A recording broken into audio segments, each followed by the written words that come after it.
को देता है। चार्ली अभिमन्यु के हाथ में दोनों मोबाइल देते हुए कहता है, पहले ही सेटिंग कर लेते तो मैं कब का इन दोनों को बाहर निकलवा देता।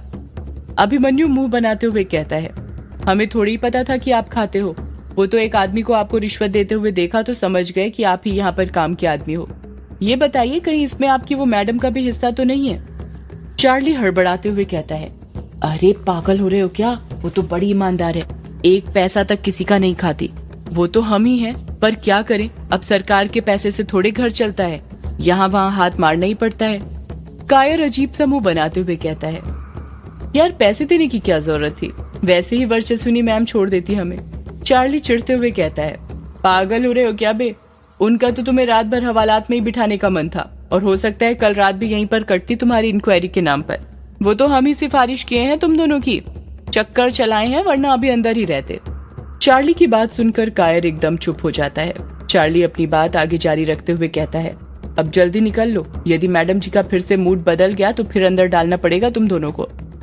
कछुआ शर्माते हुए कहता है, वैसे तो मैं वापस अंदर जाना चाहता हूँ वर्चस्विनी जी के पास, पर मेरे पेट में चूहे कूद रहे हैं इसलिए जाना पड़ेगा। इन पुलिस वालों ने कुछ खाने को भी नहीं दिया सुबह से। युग अपना मोबाइल देखते हुए कहता है, एक काम करते हैं, बिंदु की दुकान पर चलते हैं, वहीं पर कुछ खा लेंगे। वैसे भी उस बेचारी का सुबह से फोन आ रहा है, कह कह के थक गया हूँ कि 1 घंटे में कायर छूट जाएगा, पर अब जाकर छूटा है ये।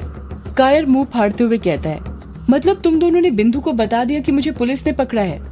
अभिमन्यु कहता है, यार हमने नहीं बल्कि बिंदु ने हम दोनों को बताया था कि तुझे और कछुए को पुलिस ने पकड़ा है। शुक्र मना कि उसने हमें बता दिया और हम यहाँ आ गए, वरना सारी रात अंदर ही रहता, समझा? अब जल्दी चल। अभिमन्यु बाइक पर बैठता है और वो चारों एक ही बाइक से बिंदु की दुकान जाने के लिए निकल जाते हैं। इस तरफ हवेली में अमोदिता और रजनी आपस में बातें कर रही थी।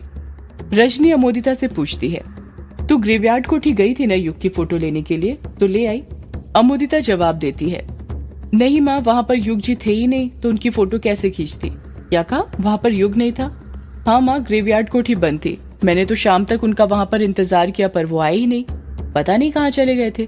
कहीं वापस शहर तो नहीं चले गए यक्षिणी के डर के कारण?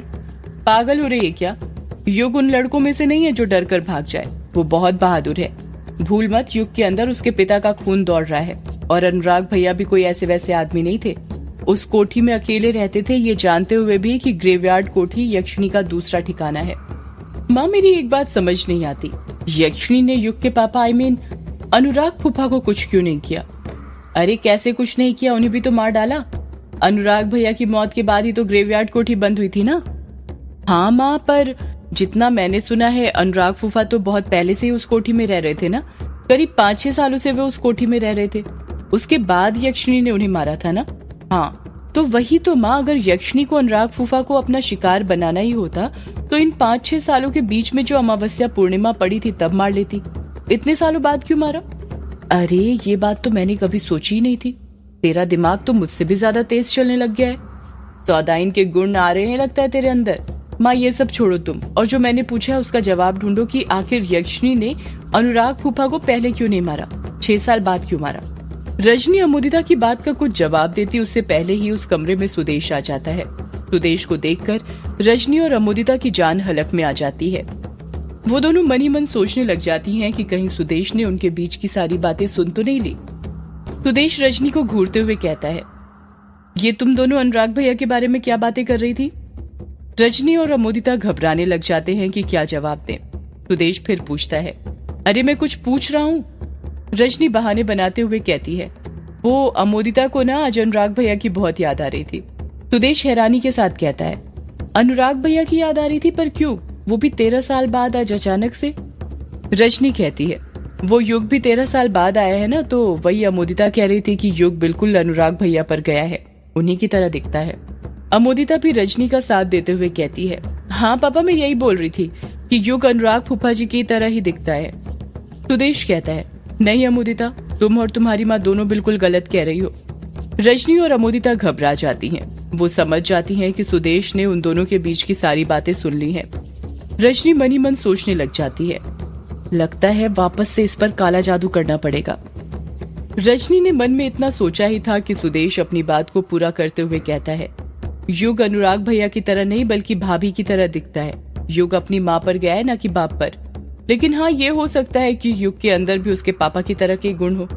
अनुराग भैया इतना मस्त लिखते थे ना कि क्या बताऊं, मैं तो उनकी किताबें पढ़कर दीवाना हो जाता था। मैं ही क्या, सब लोग। बस तुम्हारे फूफा जी को उनका लिखना पसंद नहीं था। इतना कहकर सुदेश अलमारी के पास जाता है और उसका दरवाजा खोलकर अपने कपड़े निकालने लग जाता है। रजनी अमोदिता को अपने हाथ से जाने का इशारा कर देती है और अमोदिता वहां से चली जाती है। सुदेश अपने 1-2 जोड़ी कपड़े बैग में पैक करने लग जाता है। रजनी उसे सामान पैक करते देख पूछती है, तुम कहीं जा रहे हो सुदेश?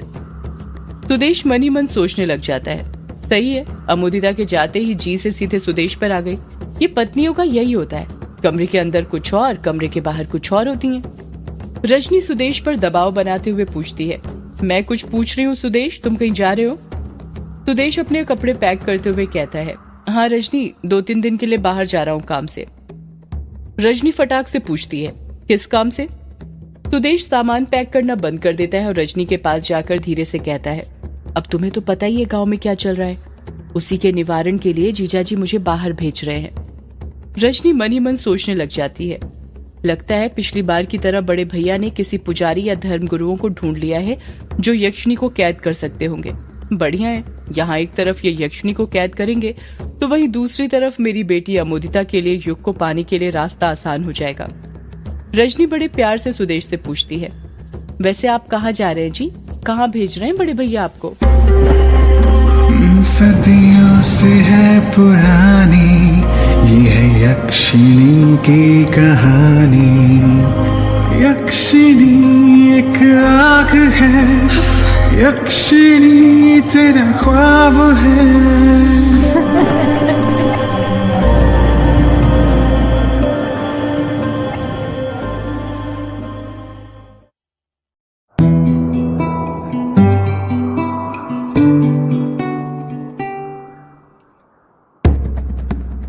रजनी सुदेश के जवाब देने का इंतजार करने लग जाती है। वो जानना चाहती थी कि आखिर कौन है जो यक्षिणी को रोक सकती है। आखिर दिलीप सुदेश को किसके पास भेज रहा था? जब सुदेश को जवाब नहीं देता तो रजनी फिर सुदेश से पूछती है, ए जी बताइए ना, कहां पर भेज रहे हैं भैया आपको? सुदेश कहता है, वो गुफा वाली मायाधारी। सुदेश अपनी बात पूरी करता उससे पहले ही दिलीप की उसे पुकारने की आवाज सुनाई देती है, अरे सुदेश, तेरी अभी तक तैयारी हुई नहीं क्या? सुदेश वहीं से चीखते हुए कहता है, जी जीजा जी हो गई है, बस अभी आया। इतना कहकर सुदेश अपना बैग कंधे पर टांगता है और रजनी के सवाल का जवाब दिए बिना ही कमरे से बाहर निकल जाता है। रजनी खुद से गुस्सा करते हुए कहती है, इस सुदेश की इतनी हिम्मत कि बिना मेरे सवाल का जवाब दिए कमरे से बाहर निकल गया। आने दो इसे लौट कर वापस, फिर बताती हूँ इसे। लगता है काले जादू का असर उतर रहा है, इसे एक और भभूति खिलानी पड़ेगी या फिर मंत्र फूकना पड़ेगा इसके ऊपर। कुछ न कुछ तो करना पड़ेगा इस सुदेश का।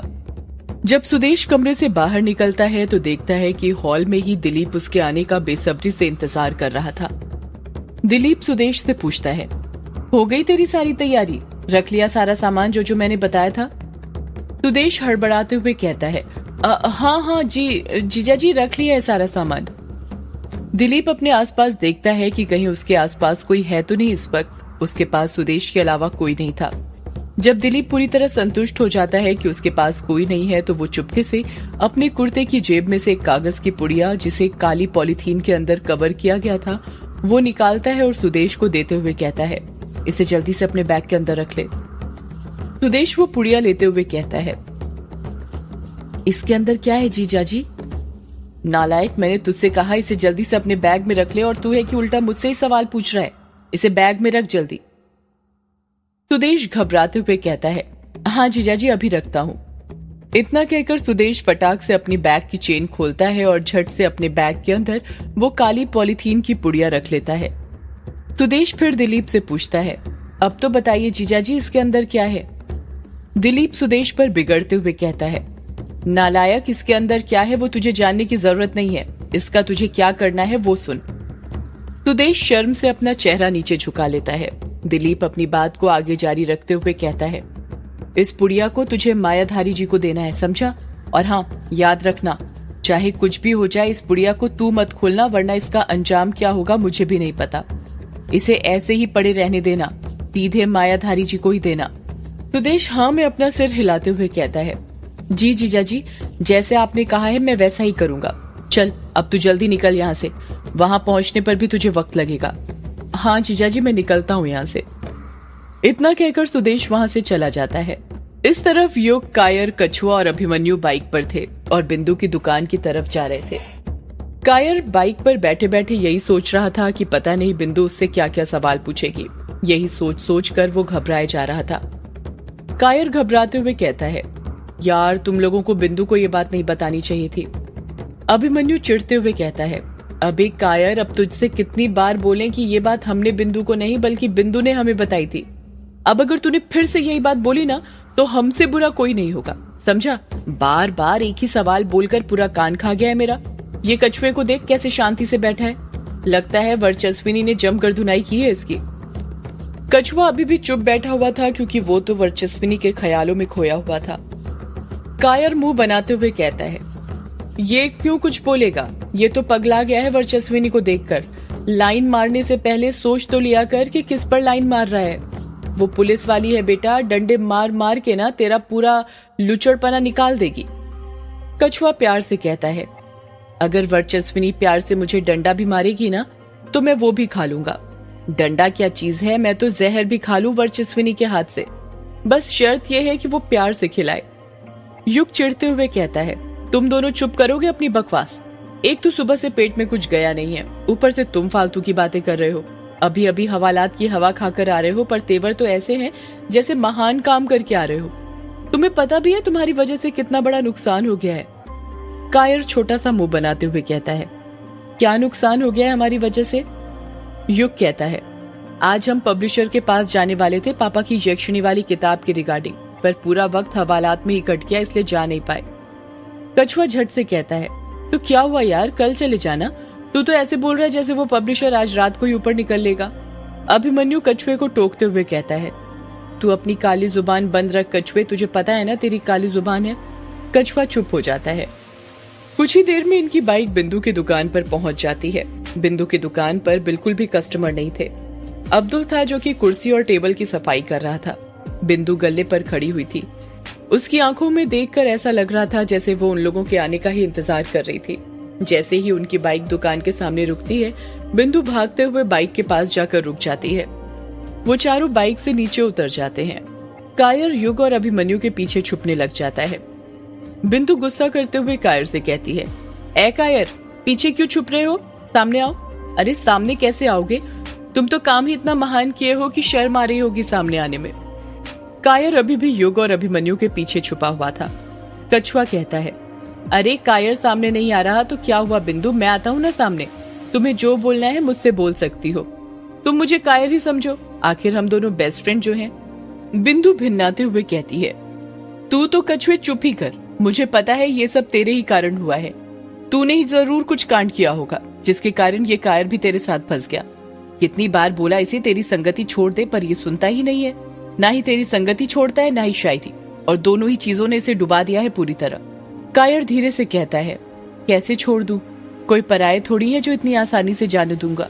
मेरे अपने हैं, डुबो दिया तो क्या हुआ। कैप्टन कभी अपना डूबता हुआ जहाज नहीं छोड़ता है, उसे उससे बहुत लगाव होता है। बिंदु भिन्नाते हुए कहती है, ये पीछे खड़े होकर बहुत बातें आ रही हैं तुम्हें, तुम तो सामने आओ तब अच्छे से बताती हूँ तुम्हें। कायर धीरे धीरे सामने आ जाता है। बिंदु कहती है, तो बताओ क्यों पकड़ कर ले गई थी तुम्हें पुलिस, आखिर क्या कर दिया तुम दोनों ने ऐसा। कायर उदासी के साथ कहता है, यार बिंदु बताता हूँ ना सब कुछ, पर पहले कुछ खा लूं, सुबह से कुछ नहीं खाया है, सब लोगों के सवालों के जवाब देते जा रहा हूँ। मुझे तो लगता है जैसे मैं केबीसी खेल रहा हूँ जिसमें लोग मुझसे सवाल तो पूछते हैं पर जवाब देने के बाद पैसे नहीं देते। कायर और उसके दोस्त का रूखा हुआ चेहरा देखकर बिंदु समझ जाती है कि उसके दोस्त लोग बहुत थक गए हैं, इसलिए वो कहती है, अच्छा ठीक है बैठो तुम लोग, मैं तुम सबके लिए थाली लगा देती हूँ। युग, कायर, कछुआ और अभिमन्यु जल्दी से बेंच पर बैठ जाते हैं। बिंदु जल्दी जल्दी चारों के लिए थाली बना देती है। युग और उसके दोस्त खाना शुरू करने ही वाले थे कि तभी अब्दुल कहता है, बिंदु दीदी आप भी खाना खा लीजिए ना, आपने भी तो सुबह से कुछ नहीं खाया है। जैसे ही अब्दुल ये बात बोलता है, युग, कायर, कछुआ और अभिमन्यु चारों के हाथ थाली में ही रुक जाते हैं। वो खाना खाना शुरू नहीं करते हैं। कायर बिंदु की तरफ देखते हुए उससे पूछता है, ये क्या बिंदु, तुमने खाना क्यों नहीं खाया सुबह से? बिंदु बहाना बनाते हुए कहती है, वो आज सुबह से ही ना बहुत कस्टमर थे दुकान पर, तो वक्त ही नहीं मिला खाना खाने का। कायर धीरे से कहता है, वक्त नहीं मिला या तुमने मेरे लिए खाना खाया नहीं? कायर कहीं समझ न जाए कि बिंदु भी उससे प्यार करती थी, इसलिए वो भिन्नाते हुए कहती है, अब कायर तू ना कुछ भी मत बोल, एक तो हवालात से आया है, ऊपर से अजीब बातें कर रहा है। भला मैं क्यों खाना नहीं खाऊंगी? मैंने कहा ना मुझे टाइम नहीं मिला। कायर समझ जाता है कि बिंदु उसकी बात को टाल रही है, इसलिए वो भी स्मार्ट बनते हुए कहता है, टाइम नहीं मिला तो अब खा लो हमारे साथ ही। हाँ खाती हूँ। बिंदु भी उन्हीं के साथ खाना खाने बैठ जाती है। खाना खाते हुए कायर और कछुए सारी बात बता देते हैं कि उन्हें पुलिस वालों ने क्यों बुलाया था और वहां पर क्या क्या हुआ। सारी बात सुनने के बाद बिंदु कहती है, और पियो शराब, कितनी बार बोला है कायर तुझसे कि शराब मत पिया कर, मत पिया कर, पर तू मेरी बात सुनता कहाँ है? कायर नजरें चुराते हुए कहता है, यार अब फ्री की मिल रही थी तो पी ली, फ्री की चीज भला कोई छोड़ता है क्या? बिंदु कहती है, फ्री की चीज ही इंसान को ले डूबती है और इसका एग्जाम्पल तुम खुद हो। कायर चुप हो जाता है, उसे अपने किए पर पछतावा हो रहा था। अभिमन्यु कहता है, यार क्या उस रात सच में मोहित ने तुम्हें इतनी पिलाई थी कि तुम पीते पीते ही ठेके पर सो गए थे? यार मुझे बुला लेते, मैं भी आ जाता गला गीला करने। कछुआ फटाक से कहता है, यार क्या तुझे बुलाते, उस मोहित ने तो बस 2 बाटली ही पिलाई थी। अभिमन्यु मुंह बनाते हुए कहता है, तो फिर तुम 2 बाटली में ही शांत पड़ गए? मतलब 2 बाटली तुम्हें इतनी चढ़ गई थी कि वहीं पर सो गए थे? कछुआ कुछ कहता उससे पहले ही कायर हिचकिचाते हुए कहता है, हम सोए नहीं थे यार। युग हैरानी के साथ कहता है, पर तूने तो अभी बताया था कि जब वर्चस्विनी जी ने तुझसे पूछा था कि शराब पीने के बाद तुम कहाँ गए थे, तो तूने जवाब दिया था कि तुम दोनों ठेके पर ही सो गए थे। कायर अपनी नजरें चुराते हुए कहता है, मैंने झूठ बोला था। युग अपना मुंह फाड़ते हुए पूछता है, झूठ बोला था? पर क्यों? कायर युग के सवाल का जवाब देते हुए कहता है, यार उस रात ना शराब तो हमने बहुत पी थी, पर हमेशा की तरह ही चढ़ी थी। वो मोहित ना बार बार उर्वशी के बारे में गंदी गंदी बातें कर रहा था। हम तो उसे समझा समझा कर थक गए थे कि एक विधवा के बारे में ऐसी बातें करना ठीक नहीं है, पर नशे में आदमी कहाँ किसी की सुनता है। वो मोहित उर्वशी के पास ही जाने के लिए निकला था उस रात। उसके जाने के बाद हमने 1-2 पैग और लगा लिए थे, क्योंकि मन नहीं भरा था। तुम्हें तो पता ही है कछुआ और मैं फटे से पीते हैं। बिंदु बीच में ही कायर को टोकते हुए कहती है, फटे से पीते हैं मतलब? कछुआ शर्माते हुए कहते हैं, फटे से पीना मतलब तब तक पीना जब तक। कछुआ अपनी बात पूरी करता उससे पहले ही कायर उसे टोकते हुए कहता है, तू चुप रहे ना कछुए, अभी मैं बता रहा हूँ ना उस रात क्या हुआ था। और बिंदु तुम ये कहाँ पड़ी हो इन बातों में? वो सुनो ना जो मैं बता रहा हूँ, फालतू के क्वेश्चन क्यों पूछ रही हो? बिंदु बोलती है, हाँ बोलबो, आमी सुना छी। कायर कहता है, मोहित के जाने के बाद और 2-3 पैग पीने के बाद फिर शराब हमें चढ़ने लग गई थी। उसके बाद हम अपने अंदर की भड़ास बाहर निकालने लग गए थे।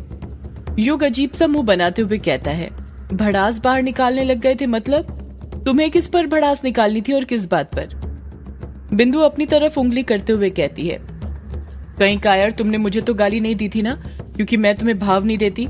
कायर बौखलाहट के साथ कहता है, नहीं नहीं बिंदु, भला मैं तुम्हें गाली क्यों दूंगा? तुम तो मेरे दिल की राजकुमारी हो। भले ही भाव नहीं देती तो क्या हुआ, पर मैंने आज तक तुम्हें कभी गाली नहीं दी। जिससे हम प्यार करते हैं उन्हें हम कभी गाली नहीं देते।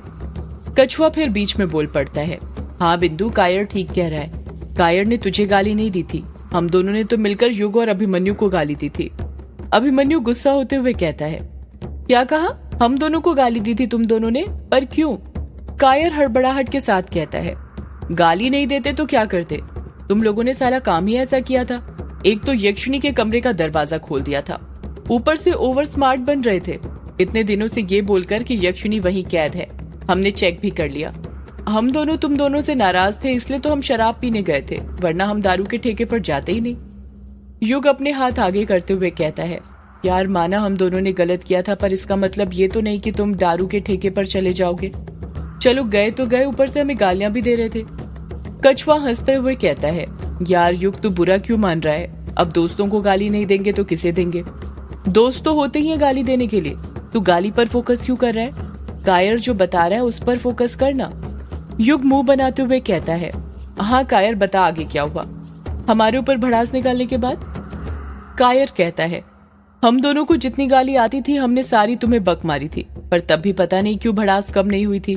इसलिए हमने सोचा क्यों न ग्रेवयार्ड कोठी में आकर ही तुम लोगों को गाली बके तुम्हारी आंखों के सामने। इसलिए हम दोनों तुम्हें गाली देने के लिए तुम्हारे पास आने के लिए निकल गए। अभिमन्यु कहता है, मतलब तुम दोनों सिर्फ गाली देने के लिए हमारे पास आ रहे थे, वो भी इतनी रात को? उस वक्त तुम्हें डर नहीं लगा कृष्णोई नदी पार करने में? वैसे तो बहुत डरते रहते हो यक्षिणी के नाम पर। कछुआ कहता है, यार तुझे तो पता है पीने के बाद ना सारा डर खत्म हो जाता है, और हमारा भी खत्म हो चुका था।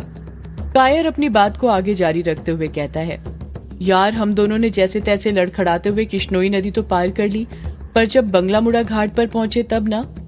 इतना बोलकर कायर चुप हो जाता है।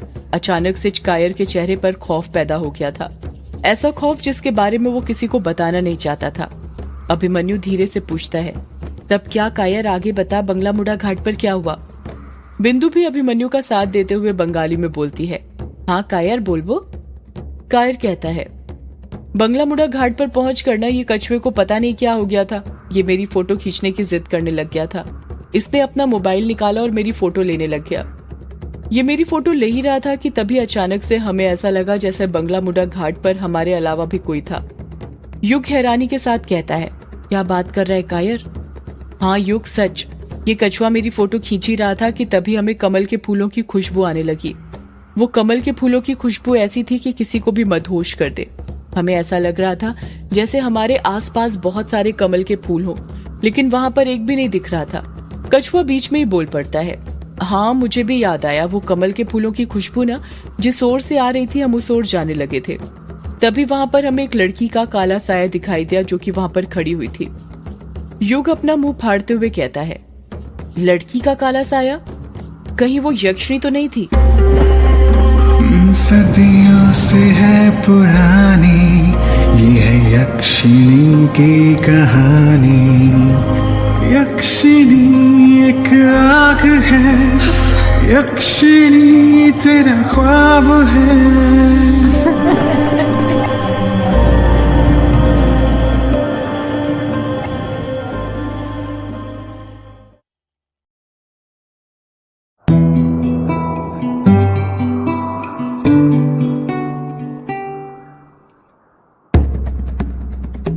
कायर डरते हुए कहता है, पता नहीं यार वो कौन थी, अंधेरे के कारण हम उसका चेहरा नहीं देख पाए थे, पर हाँ हम दोनों को भी यही लग रहा था कि वो यक्षिणी थी, वरना कोई लड़की इतनी रात में बंगला मुड़ा घाट पर क्या करती, वो भी अकेले।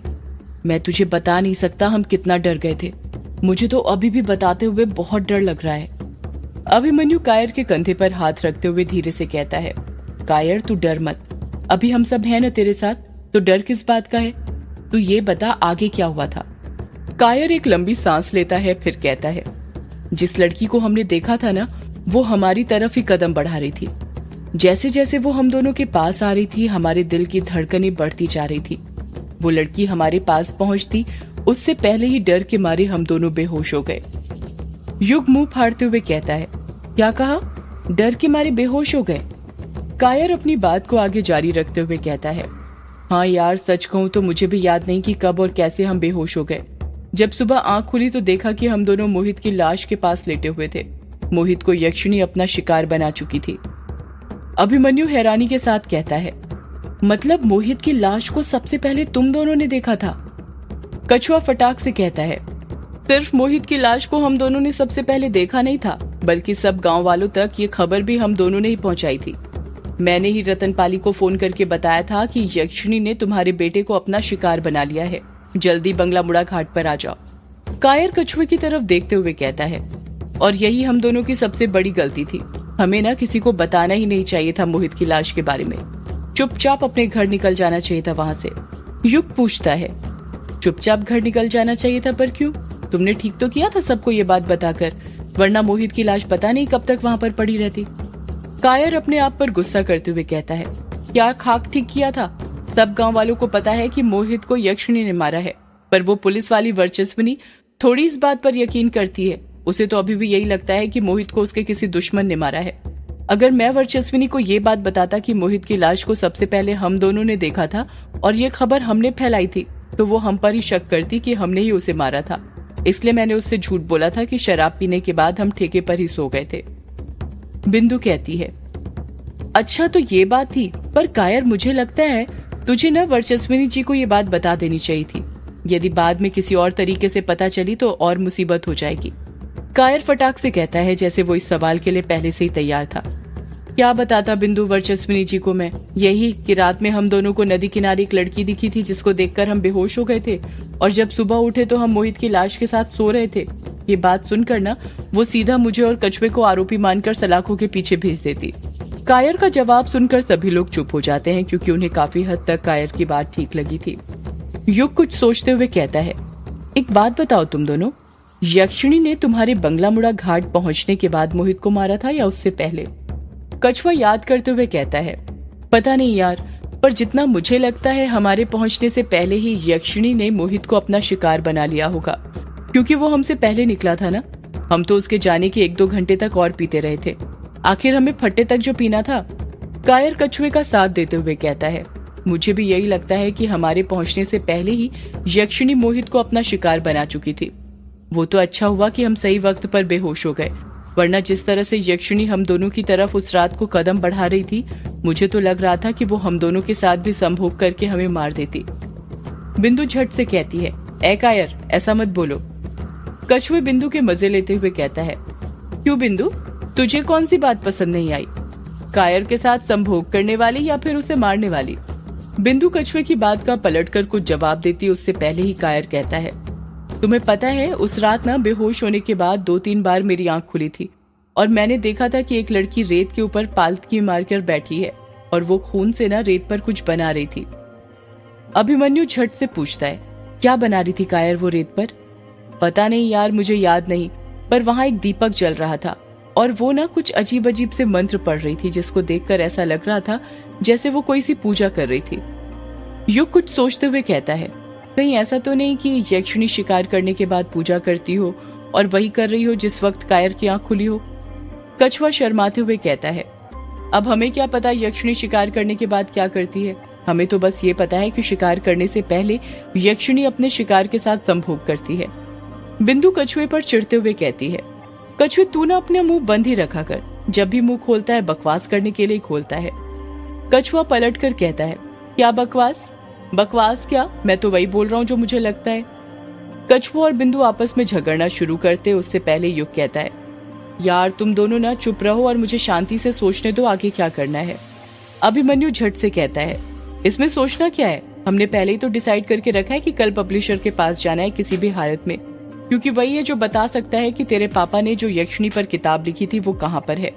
अगर एक बार हमारे हाथ में वो किताब लग गई तो हमें पता चल जाएगा कि यक्षिणी को क्या अभिशाप मिला था। युग अभिमन्यु की बात से सहमत होते हुए कहता है, सही कहा, और यदि अभिशाप का पता चल गया तो हो सकता है हम उसे उस अभिशाप से मुक्ति दिला दें और वो ये सब करना बंद कर दे। बातें करते करते कब उनका खाना पूरा हो जाता है उन्हें पता ही नहीं चलता। खाना खाने के बाद युग, अभिमन्यु, कायर और कछुआ ग्रेवयार्ड कोठी जाने के लिए निकल जाते हैं।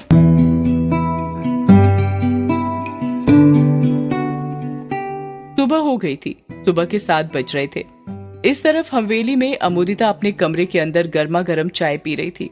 अमोदिता सुस्कियां लेते हुए चाय पी ही रही थी कि तभी वहां पर रजनी आ जाती है और उस पर भिन्नाते हुए कहती है, तो यहाँ पर बैठी बैठी क्या कर रही है? अमोदिता नॉर्मल वे में जवाब देती है, चाय पी रही हूँ माँ, तुमको दिख नहीं रहा क्या? लगता है डॉक्टर से तुम्हारी आंखों का इलाज करवाना पड़ेगा। तुम्हारे ऊपर ना अब धीरे धीरे बुढ़ापा छा रहा है। नालायक लड़की, बुढ़ापा मेरे ऊपर नहीं तेरे ऊपर छा रहा है।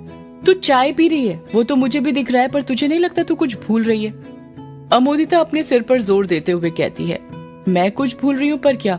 झाड़ू तो मैंने लगा दी है, पोछा भी लगा दिया है, चाय तो मैंने सबके लिए बना दी थी, सबको दे भी दी थी, फिर मैं क्या भूल रही हूँ?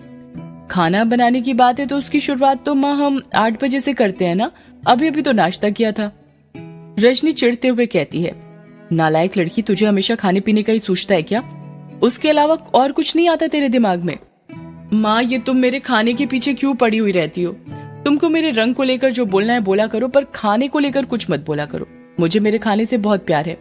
तुम ये बताओ ना मैं क्या भूल रही हूँ? तू भूल गई तुझे ग्रेवयार्ड कोठी जाना है युग की फोटो खींचने के लिए, ताकि हम उस पर काला जादू कर सके। अरे माँ याद है मुझे, तभी तो मैंने सुबह सुबह ही अपना मोबाइल चार्जिंग पर लगा दिया था।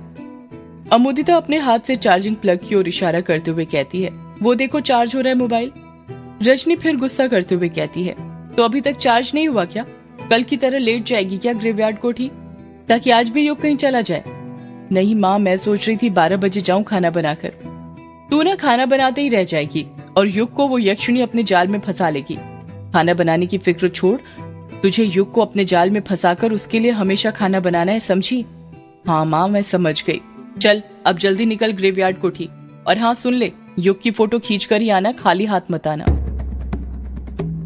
ठीक है माँ, मैं जाती हूँ, पर यदि बुआ जी ने मेरे बारे में कुछ पूछा तो तुम क्या कहोगी? तू उसकी फिक्र मत कर, वो सब मैं देख लूंगी। तू बस युग की फोटो लेकर आ। अमोदिता अपनी आंखें मटकाते हुए कहती है, माँ तुमने बुआ जी को भी अपने वश में करके रखा है क्या? उन पर भी काला जादू किया है? अरे नहीं कलमुही, कुछ लोग इतने सीधे होते हैं ना कि उन पर काला जादू करने की जरूरत नहीं होती, वो वैसे ही हमारे वश में हो जाते हैं। हाँ बिल्कुल सही कहा माँ आपने। इतना कहकर अमोदिता चार्जिंग पर से अपना मोबाइल निकालती है और वहां से ग्रेवयार्ड कोठी जाने के लिए निकल जाती है।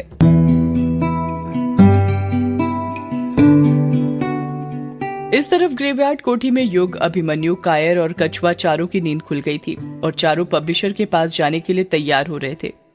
युग, कछुआ और कायर तैयार हो चुके थे और अभिमन्यु वॉशरूम के अंदर था।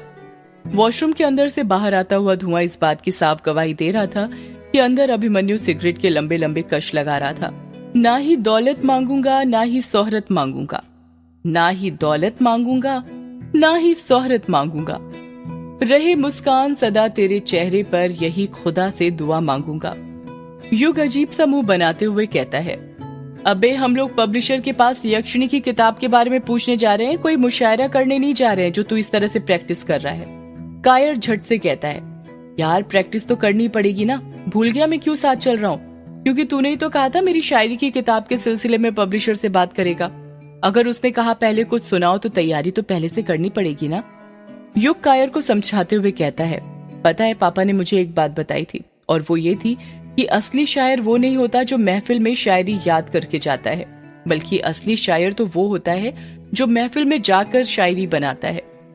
हाँ हाँ पता है मुझे, अब तू मुझे ज्यादा ज्ञान मत दे, अभी मैं नया नया हूँ ना, धीरे धीरे सब सीख जाऊंगा, वक्त लगता है यार। युग कहता है, हाँ यार तू और तेरा वक्त दोनों ही किसी काम के नहीं। ये अभिमन्यु पता नहीं इतना वक्त क्यों लगा रहा है, अभी तक वॉशरूम से बाहर नहीं आया। कायर हंसते हुए कहता है, वो इतनी जल्दी कैसे बाहर आएगा, अभी उसकी सिगरेट थोड़ी खत्म हुई होगी। वैसे सिगरेट से एक शायरी याद आई है मुझे, तू बोले तो अर्ज करूं? नहीं नहीं रहने दे। कायर रोता हुआ मुंह बनाते हुए कहता है, प्लीज भाई सुन ले ना। यार तू मानने वाला तो है नहीं, फिर सुनाई दे जब तक अभिमन्यु बाहर आता है।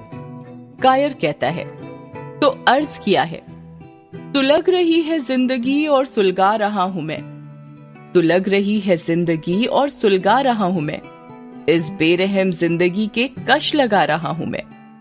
युग कुछ रिएक्शन देता उससे पहले ही अभिमन्यु वॉशरूम से बाहर निकल जाता है और कहता है, वाह वाह वाह वाह वाह वाह, अब मेरी सुन।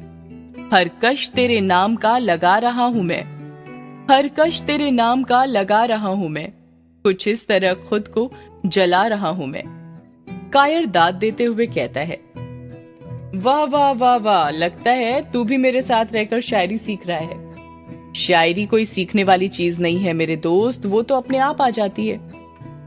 युग कायर और अभिमन्यु को घूरते हुए गुस्सा करते हुए कहता है, अब ये मुशायरा हो गया हो तुम दोनों का तो पब्लिशर के पास चले, या फिर एक दो शायरी और करनी है अभी? अभिमन्यु अपने कपड़े ठीक करते हुए कहता है, अरे हाँ चल ना, मैं तो कब से तैयार हूँ, चल जल्दी पब्लिशर के पास। कायर भी अपने आप को आईने में ठीक करते हुए कहता है, हाँ चल मैं भी तैयार हूँ। कायर ने इतना ही कहा था कि तभी उसकी नजर बिस्तर के ऊपर बैठे हुए कछुए पर पड़ती है। पहली बार कछुआ इतनी देर तक शांति से बिना कुछ कहे बैठा हुआ था, चुपचाप अपना मोबाइल चला रहा था। कायर कछुए को देखते हुए हैरानी के साथ कहता है, अरे कछुआ क्या कर रहा है बिस्तर के ऊपर बैठकर? अभिमन्यु मुंह बनाते हुए कहता है, कहीं इसने सुबह सुबह ही तो देखनी शुरू नहीं कर दी? ये सब काम सुबह सुबह नहीं करते कछुआ, चल जल्दी उठ। कछुआ अभी भी कुछ जवाब नहीं देता है, वो बड़े गौर से अपना मोबाइल चला रहा था। युग कछुए के पास अपने कदम बढ़ाते हुए कहता है, आखिर ये देख क्या रहा है इतने ध्यान से? कायर और अभिमन्यु भी अपने कदम कछुए के पास बढ़ाने लग जाते हैं। जब वो तीनों कछुए के पास पहुंचते हैं तो देखते हैं कि कछुआ मोबाइल में फेसबुक चला रहा था। कायर चिढ़ते हुए कहता है, अबे यहाँ हमें देर हो रही है और तू है कि फेसबुक चला रहा है। कछुआ मोबाइल चलाते हुए कहता है, फेसबुक नहीं चला रहा हूं बल्कि ढूंढ रहा हूं। कायर झट से पूछता है, ढूंढ रहा है पर किसे? कछुआ शर्माते हुए कहता है, अपनी वर्चू को। और किसे? युग हैरानी के साथ कहता है, अब ये वर्चू कौन है? कायर अपना सिर पकड़ते हुए कहता है, अरे ये वर्चू और कोई नहीं है, वो पुलिस वाली वर्चस्विनी है। हमारे कछुए साहब उन्हें प्यार से वर्चू कहते हैं। कहेंगे भी क्यों नहीं, उन्हें बेइंतहा प्यार जो करते हैं। कछुआ शर्माते हुए फिर कहता है, आजकल ना ज्यादा से ज्यादा प्रेम कहानी फेसबुक पर ही बनती है, सारी सेटिंग यहीं पर हो जाती है। मैं भी ना वर्चू जी को ढूंढकर उन्हें फ्रेंड रिक्वेस्ट भेजकर यहीं पर पटा लूंगा, फिर हमारी शादी भी हो जाएगी और 2-3 बच्चे भी। अभिमन्यु कहता है, कछुए तू ना दिन में सपने मत देखा कर, तूने फ्रेंड रिक्वेस्ट भेज दी और पटा भी लिया वर्चस्विनी जी को। चल अब हमारे साथ, हमें देर हो रही है। कछुआ कहता है, रुक तो यार, ढूंढने तो दे। अरे मिल गई मिल गई। सही कहा है किसी ने, किसी चीज को शिद्दत से चाहो तो सारी कायनात उसे आपको मिलाने की कोशिश करती है। कितनी देर से ढूंढ रहा था, मिल ही नहीं रही थी, अब जाकर मिली है।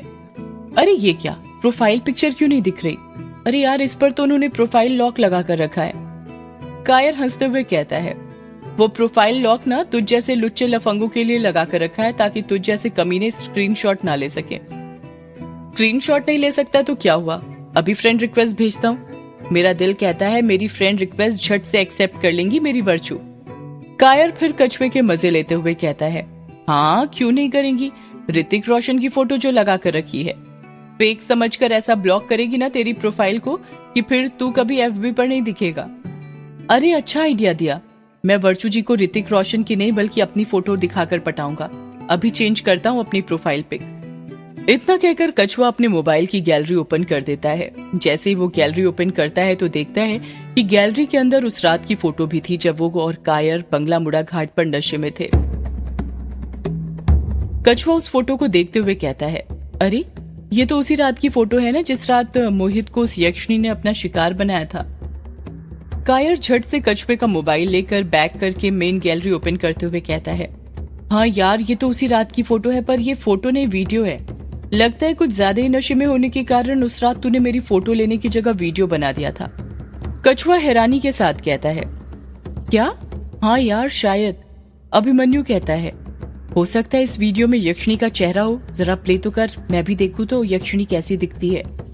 युग भी उतावला होते हुए कहता है, हाँ जल्दी कर, मुझे भी देखना है। सदियों से है पुरानी ये है यक्षिणी की कहानी। यक्षिणी एक आग है, यक्षिणी तेरा ख्वाब है।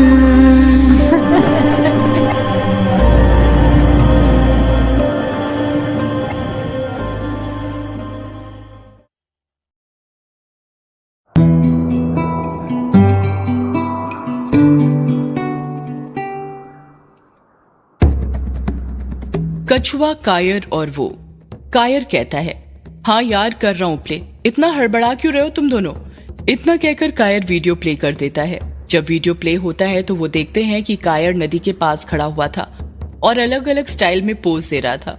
कछुआ उस वीडियो के अंदर नहीं था, जिसका साफ साफ ये मतलब था कि कछुआ ही वीडियो बना रहा था। वीडियो के अंदर कायर के बस कपड़ों से समझ आ रहा था कि कायर नदी के पास खड़ा हुआ था, उसका चेहरा क्लियर नहीं दिख रहा था।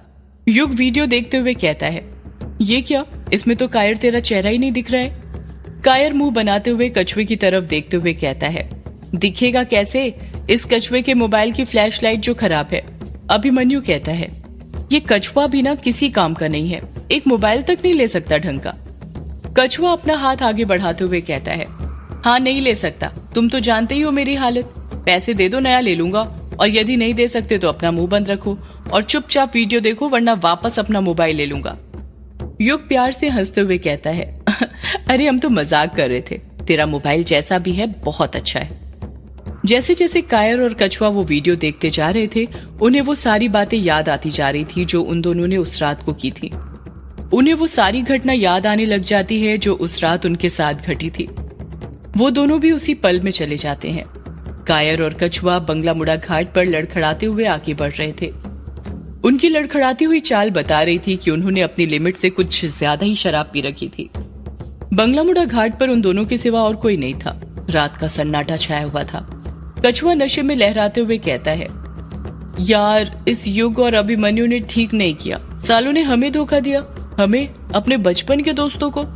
कायर भी कछुआ का साथ देते हुए नशे में कहता है, हाँ तूने बिल्कुल ठीक कहा मेरे दोस्त। ये दोनों ना दोस्ती के नाम पर कलंक है कलंक।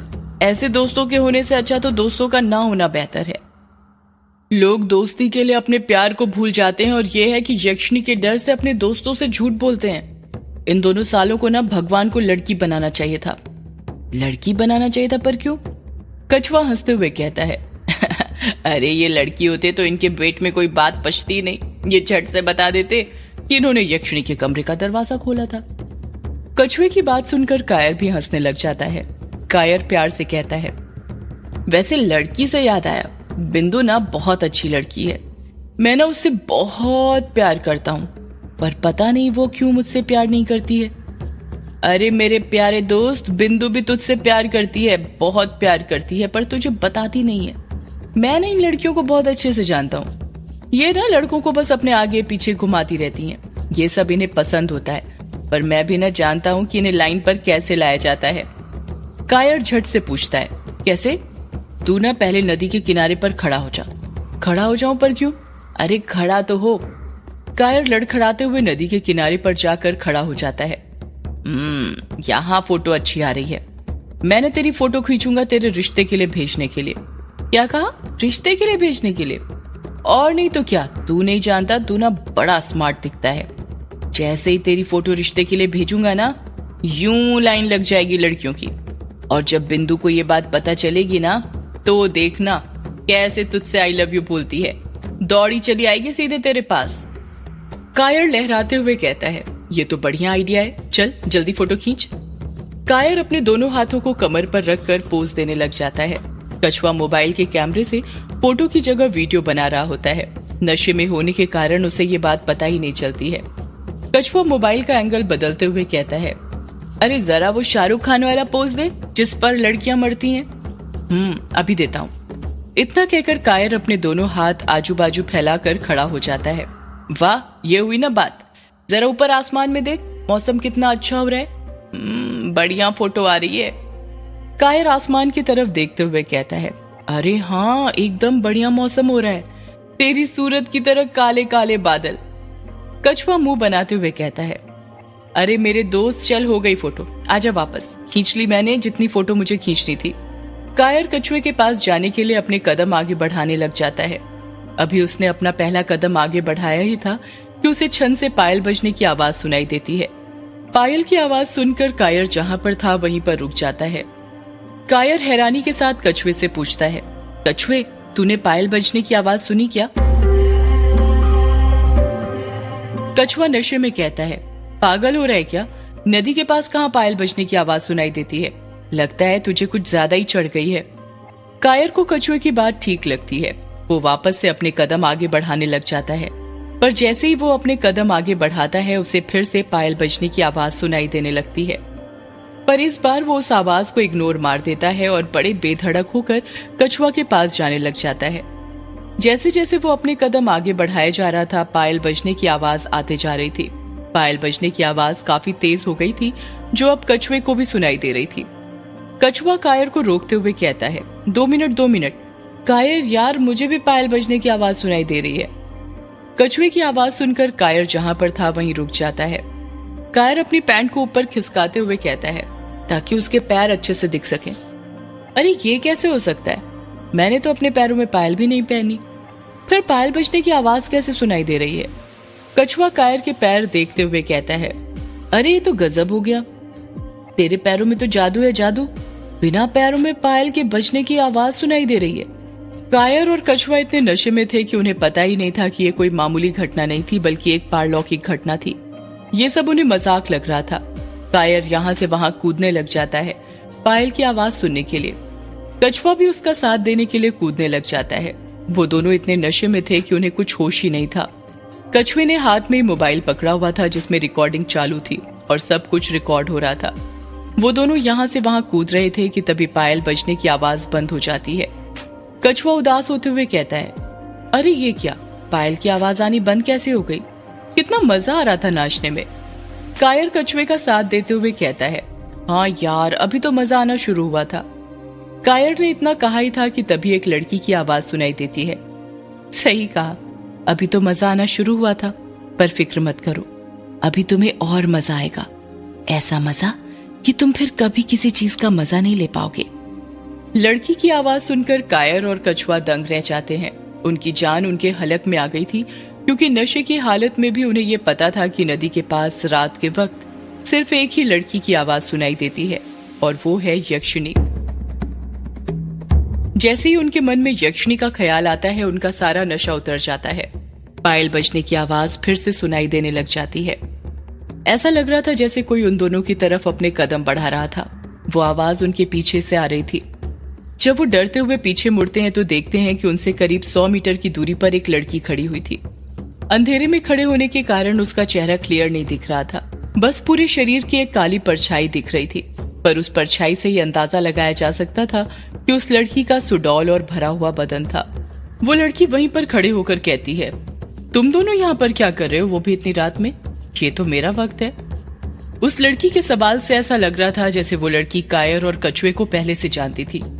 कायर और कछुआ तो इतना डर गए थे कि उनकी बोलती ही बंद हो गई थी।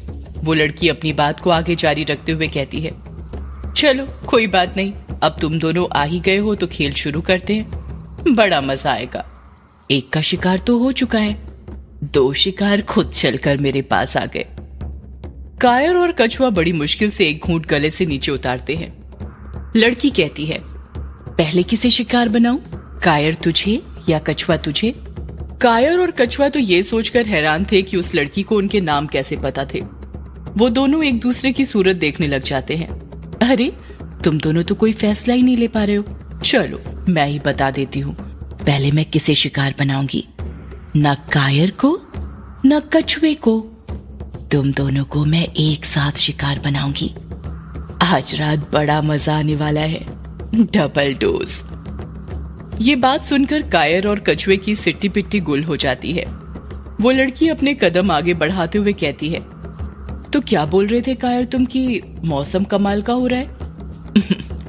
हाँ सही कहा, बहुत कमाल का। नदी को तो देखो कितनी शांति के साथ बह रही है, पर अब उसके अंदर एक तूफान आने वाला है। वो लड़की गाना गाते हुए कायर और कछुए की तरफ कदम बढ़ाती है। ये रातें, ये मौसम, नदी का किनारा, ये चंचल समा। जैसे जैसे वो लड़की उन दोनों की तरफ अपने कदम बढ़ाते जा रही थी, वो दोनों डर के मारे कांपे जा रहे थे। उस लड़की के चलने की स्पीड से कई गुना ज्यादा स्पीड से इस वक्त उन दोनों के दिल की धड़कनें चल रही थी। वो लड़की उन दोनों के पास पहुंचती उससे पहले ही डर के मारे वो दोनों बेहोश हो जाते हैं। वो दोनों रेत पर ही गिर जाते हैं। कछुए के हाथ का मोबाइल कुछ इस तरह गिरता है कि उसके अंदर रिकॉर्डिंग चालू ही रहती है। लड़की की काली परछाई उसके अंदर दिख रही थी। वो लड़की हंसते हुए कहती है, ये दोनों भी ना बड़े डरपोक हैं। अब बेहोश लड़कों के साथ करने में थोड़ी मजा आता है। चलो इन्हें फिर कभी अपना शिकार बनाऊंगी। अभी जिसे शिकार बनाया है उसका खेल पूरा करती हूँ। इतना कहकर वो लड़की जहां से आई थी वहीं पर जाकर जमीन पर रेत के ऊपर ही बैठ जाती है। वो लड़की मन ही मन कोई मंत्र सा बड़बड़ाते हुए अपने हाथों की उंगलियों से रेत के ऊपर कुछ बनाने लग जाती है। जैसे जैसे वो रेत के ऊपर अपना हाथ फेर रही थी, उसके हाथों के नाखूनों से खून निकलते जा रहा था। रेत के ऊपर ऐसा लग रहा था जैसे छोटी छोटी नालियां हो जिसके अंदर खून की धारा बह रही थी। कुछ ही देर में वो लड़की रेत के ऊपर खून से एक गोला और उसके अंदर एक स्टार बना देती है। गोले का व्यास करीब 10 इंच था। उस लड़की के पास कई सारे कमल के फूल थे जिसे वो गोले के चारों तरफ लगा देती है। वो लड़की मंत्र पढ़ते हुए कहती है, ओम ह्रीम कामेश्वरी स्वाहा, ओम ह्रीम कामेश्वरी स्वाहा। इतना कहने के बाद अचानक से उसके हाथ में कहीं से इंसान का दिल आ जाता है जो कि अभी भी धड़क रहा था। वो दिल खून से लथपथ था। वो लड़की उस दिल को स्टार के एकदम बीचों बीच रखती है। वो लड़की कहती है, दीप प्रदानम। अचानक उसके हाथ में कहीं से दिया आ जाता है। वो लड़की उस दिए को दिल के ऊपर रख देती है। वो लड़की अपनी आंखें बंद करती है और मंत्र पढ़ने लग जाती है।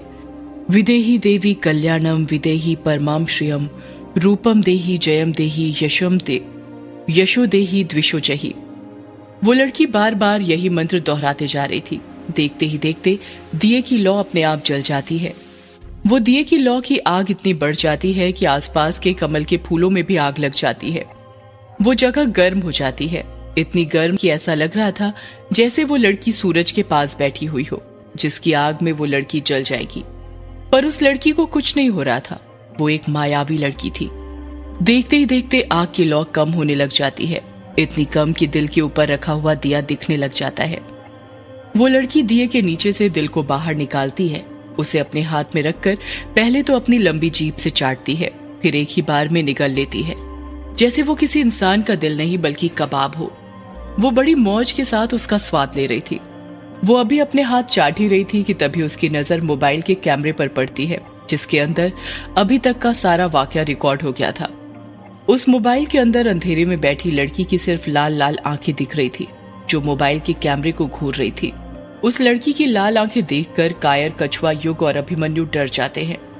उस लड़की की लाल आंखें देखते देखते वीडियो अपने आप बंद हो जाता है। अभिमन्यु हैरानी के साथ कहता है, ओह माय गॉड, तेरी और कछुए की एक बेवकूफ सी हरकत ने सब कुछ रिकॉर्ड कर लिया। हो न हो इस लड़की की हरकतों से ऐसा लग रहा था जैसे यही यक्षिणी थी। युग अभिमन्यु का साथ देते हुए कहता है, हाँ वो तो मुझे भी लग रहा है, पर ये कर क्या रही थी, मेरे तो कुछ समझ ही नहीं आया। अभिमन्यु झट से कहता है, इसे देखकर तो ऐसा लग रहा था जैसे ये कोई सी पूजा कर रही थी। हो सकता है कि मर्दों का शिकार करने के बाद वो पूजा करती हो। कायर अभिमन्यु और युग को बीच में टोकते हुए कहता है, वो पूजा कर रही थी या क्या कर रही थी, हमें उससे क्या मतलब। मुझे तो मेरी बेगुनाही का सबूत मिल गया। मैं वर्चस्विनी जी को जाकर ये वीडियो दिखाऊंगा तो वो जरूर यक्षिणी पर यकीन करने लग जाएगी कि ये कोई अफवाह नहीं बल्कि हकीकत है। कछुआ शर्माते हुए कहता है, हाँ यार सही कहा, इसी बहाने मैं अपनी वर्चू से भी मिल लूंगा। युग कहता है, पर अभी तो हमें पब्लिशर के पास जाना था ना, यक्षिणी की किताब के बारे में पता करने, क्योंकि वर्चस्विनी यक्षिणी पर भरोसा करे या नहीं उससे कुछ फर्क नहीं पड़ने वाला। लेकिन यदि यक्षिणी के अभिशाप से हमने उसे मुक्ति नहीं दिलाई तो अगली अमावस्या की रात किसी न किसी की जान फिर जाएगी, और ये भी हो सकता है कि वो हम में से कोई एक हो। कछुआ डरते हुए कहता है, ये तू क्या बोल रहा है, हम में से कोई एक कैसे हो सकता है, वो यक्षिणी क्या तुझे बता कर गई है? सदियों से है पुरानी ये है यक्षिणी की कहानी। यक्षिणी एक आग है, यक्षिणी तेरा ख्वाब है।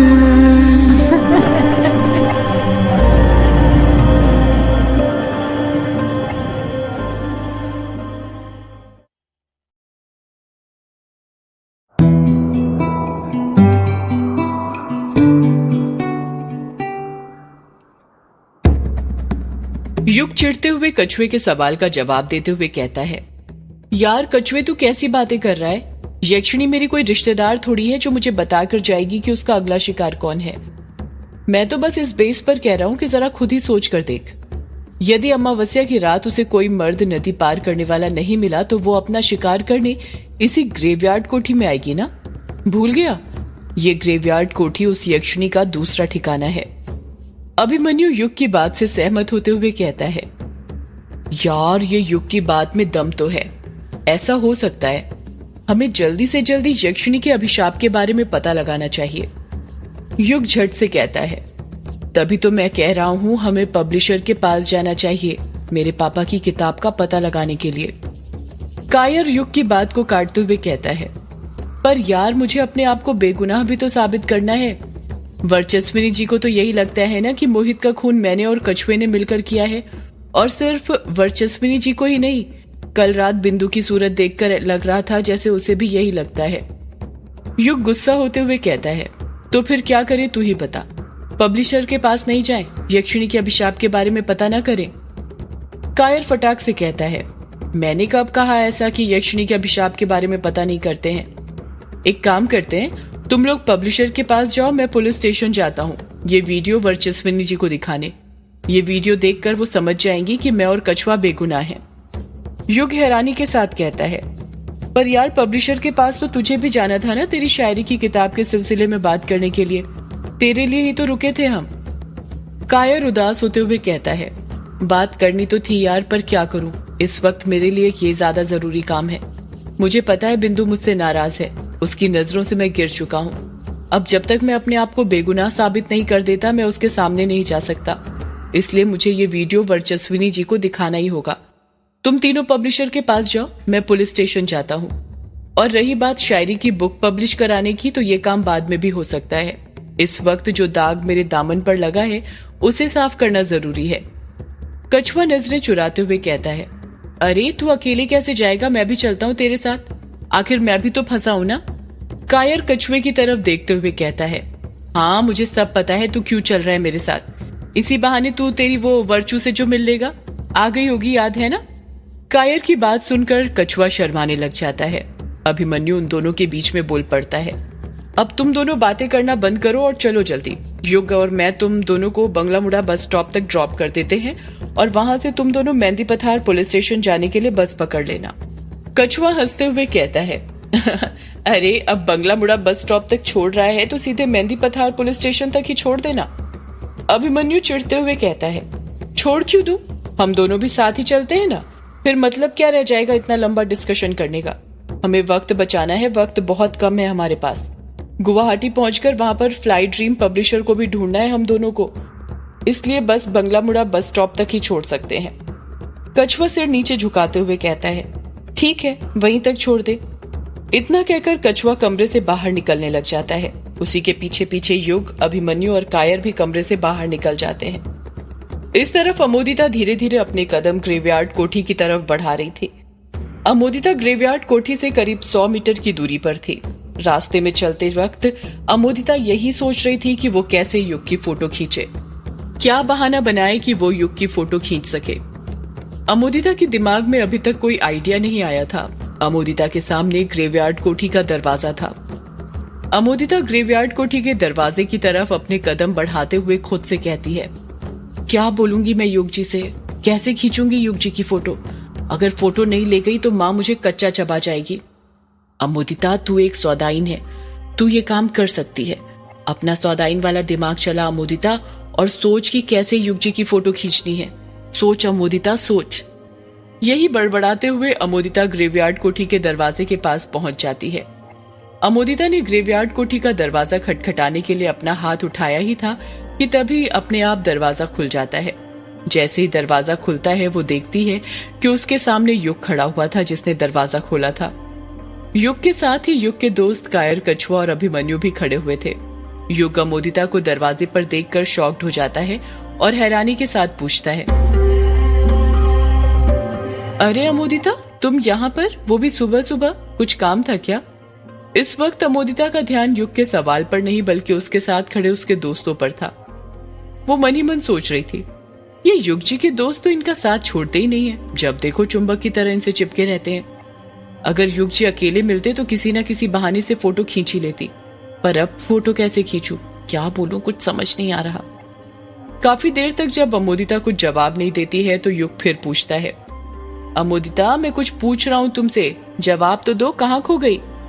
कछुआ हंसते हुए कहता है, लगता है ये भी मेरी तरह किसी से प्यार करती है।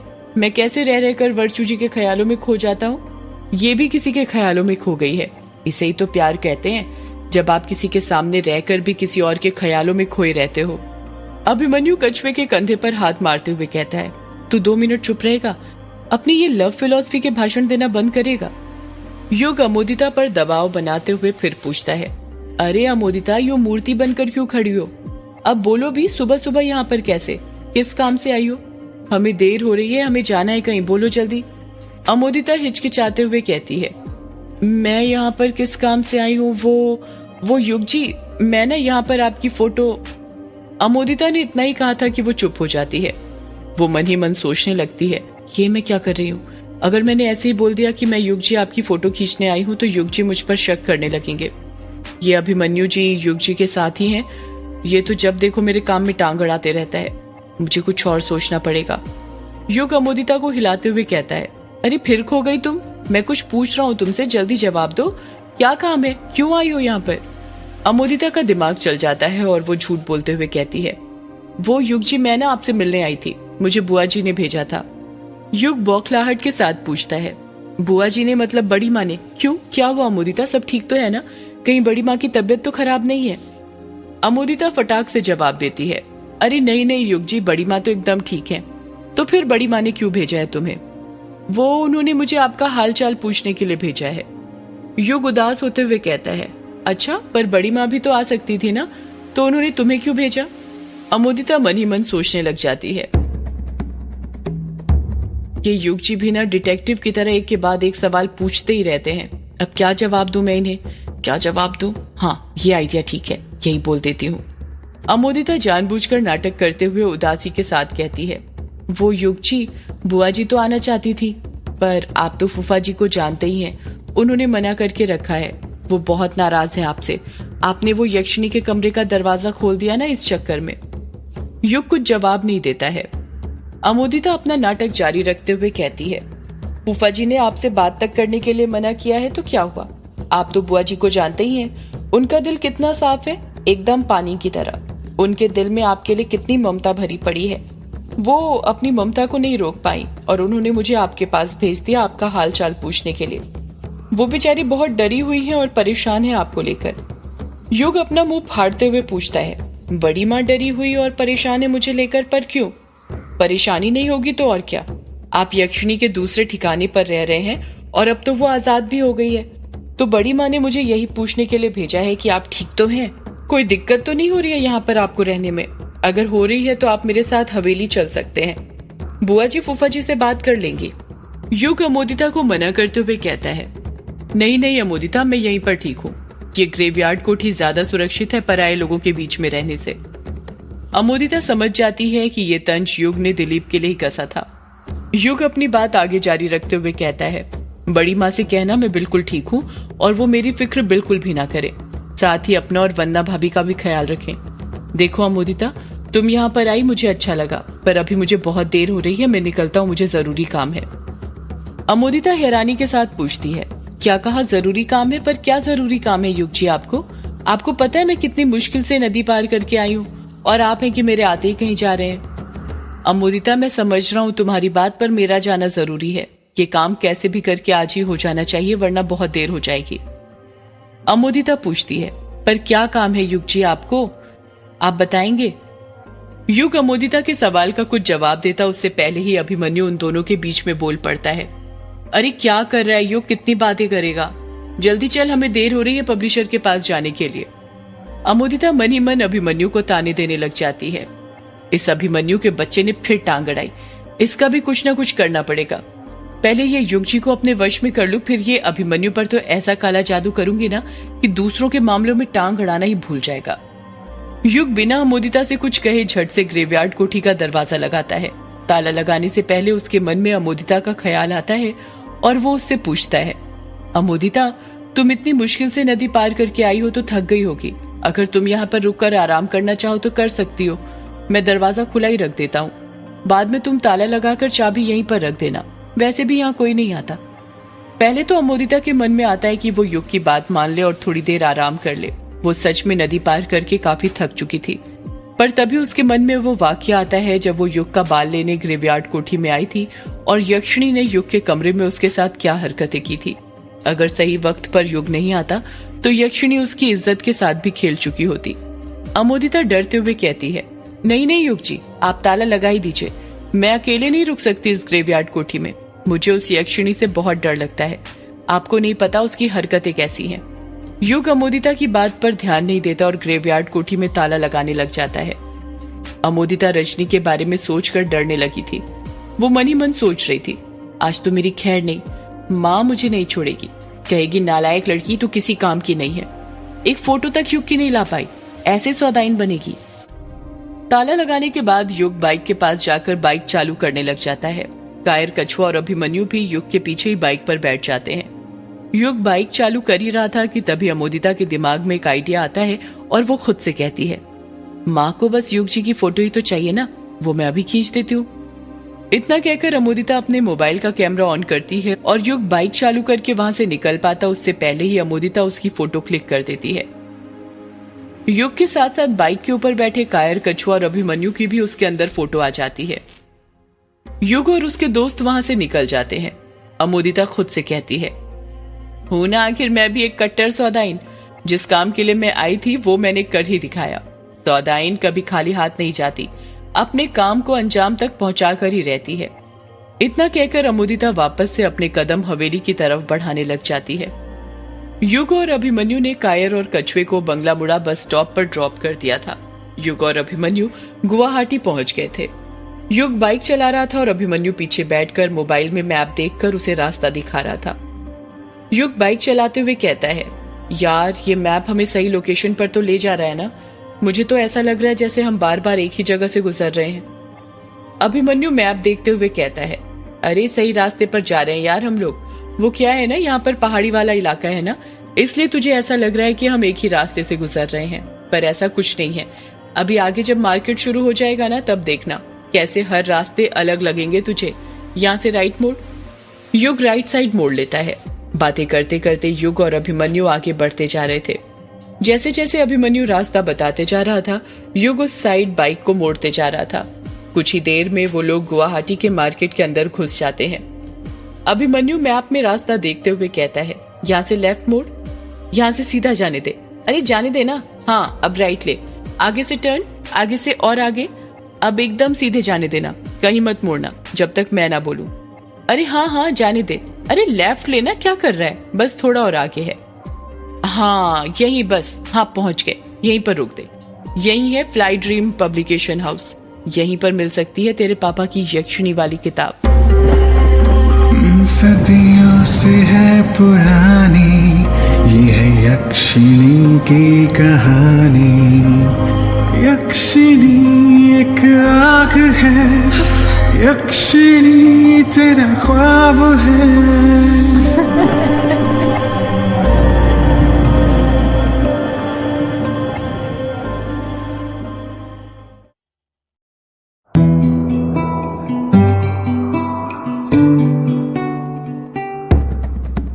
अभिमन्यु बाइक से नीचे उतर जाता है। अभिमन्यु के साथ ही युग भी बाइक से उतर जाता है। युग अपने चारों तरफ नजरें घुमाते हुए कहता है, अभिमन्यु तू पक्का सही एड्रेस पर लाया है ना? कहीं हम गलत एड्रेस पर तो नहीं आ गए? अभिमन्यु बेफिक्र होकर कहता है, नहीं यार मैं बिल्कुल सही एड्रेस पर लाया हूँ। क्यों, क्या हुआ? इतना कहकर अभिमन्यु अपने चारों तरफ देखने लग जाता है। जब वो चारों तरफ अपनी नजरें घुमाता है तो शॉक्ड हो जाता है और अपना मुंह फाड़ते हुए कहता है, यार अब तो मुझे भी लग रहा है कि हम गलत जगह पर आ गए हैं। पर ऐसा कैसे हो सकता है? मैप ने तो यही एड्रेस बताया था, ये मैप गलत कैसे हो सकता है? अभिमन्यु और युग के चारों तरफ mobile repairing, mobile cover, screen guard की शॉप थी। उन दोनों के मुताबिक वहां पर बुक मार्केट होना चाहिए था, पर वहां पर मोबाइल का मार्केट था। उस एरिया में एक भी बुक्स की दुकान नहीं थी। युग अपना सिर पकड़ते हुए कहता है, यार हमें तो बुक्स वाले मार्केट में होना चाहिए था, हम तो मोबाइल मार्केट में पहुंच गए। यहाँ पर तो हर जगह मोबाइल की ही दुकानें हैं, वो भी एक से बढ़कर एक। अभिमन्यु भी अपना सिर पकड़ते हुए कहता है, हाँ यार मेरी भी समझ में नहीं आ रहा, मैप में तो बुक मार्केट और फ्लाई ड्रीम पब्लिकेशंस का यही एड्रेस डला हुआ है, ये कैसे हो गया? कहीं ऐसा तो नहीं बुक मार्केट और फ्लाई ड्रीम पब्लिकेशन की शॉप आसपास हो? रुक मैं किसी से पूछ कर देखता हूँ। हाँ देख पूछ कर, भगवान करे ऐसा ही हो, वरना पता नहीं क्या होगा। युग और अभिमन्यु के पास से ही एक आदमी निकल कर जा रहा था। अभिमन्यु उसे रोकते हुए पूछता है, अरे भाई साहब सुनिए। वो आदमी कहता है, हाँ बोलो। अभिमन्यु पूछता है, यहाँ आसपास कहीं पर बुक्स मार्केट है क्या? वो आदमी सोचते हुए कहता है, क्या कहा? Books market? वो भी यहाँ पर? नहीं, यहाँ पर आसपास तो कोई बुक मार्केट नहीं है।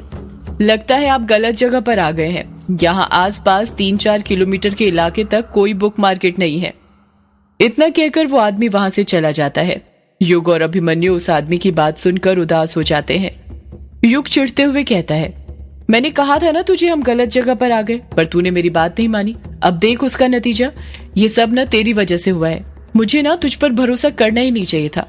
पता होना चाहिए था तू हमेशा गलत रास्ते ही दिखाया करता है।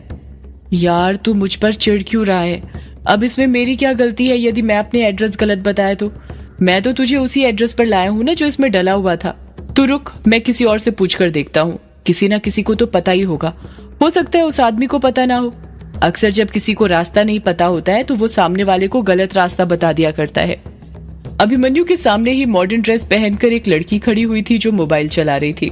अभिमन्यु उसके पास जाकर उससे पूछता है, एक्सक्यूज मी, क्या आप मेरी एक हेल्प कर सकती हैं? वो लड़की मोबाइल चलाते हुए ही जवाब देती है, ऑफ कोर्स, बोलो क्या हेल्प कर सकती हूँ मैं तुम्हारी? अभिमन्यु पूछता है, यहाँ पर आसपास कोई बुक्स मार्केट है क्या, या फिर कोई पब्लिकेशन हाउस? वो लड़की फिर अपना मोबाइल चलाते हुए जवाब देती है, देखो मुझे इस बारे में कुछ नहीं पता, मैं यहाँ पर नई आई हूँ, आप एक काम कीजिए, मैप पर सर्च कर लीजिए। अभिमन्यु मन ही मन कहता है, मैप की ही बदौलत तो यहाँ आकर फंस गए हैं।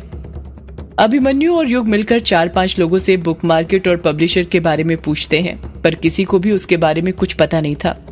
किसी का कहना था कि वो दोनों गलत जगह पर आ गए थे, तो किसी का कहना था कि यहाँ आसपास ऐसी कोई जगह ही नहीं है। वो दोनों आधे घंटे के अंदर हार मान लेते हैं और थककर बेंच पर बैठ जाते हैं। युग उदासी के साथ कहता है, लगता है वो पब्लिशर यहाँ का है ही नहीं, कहीं और का ही होगा, तभी तो नहीं मिल रहा।